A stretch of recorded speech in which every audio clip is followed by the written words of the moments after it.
আজকে এক জায়গায় টিউশনি ছিল, সেখানে গেছিলাম। তো মাঝে মাঝে ওদেরকে আর্ট করতে দিয়ে আমি কিছু না কিছু করতে থাকি। তো আজকে মনে হলো একটা আলপনা ডিজাইন করি।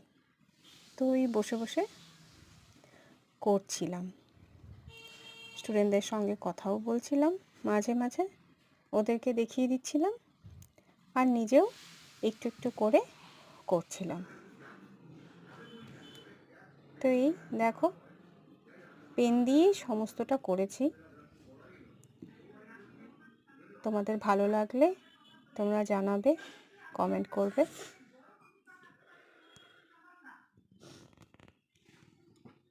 আরও কিছু বলার জন্য যদি কোনো ভুল হয় তাহলেও সেটা বলতে পারো, যে এটা একটু এরকম হলে ভালো হতো বা কিছু। আমি আমার মাথা থেকে যেরকম পেরেছি সেটাই করেছি। তোমাদের যদি আর কিছু মনে হয়ে থাকে তাহলে বলতে পারো। দেখো, কমপ্লিট।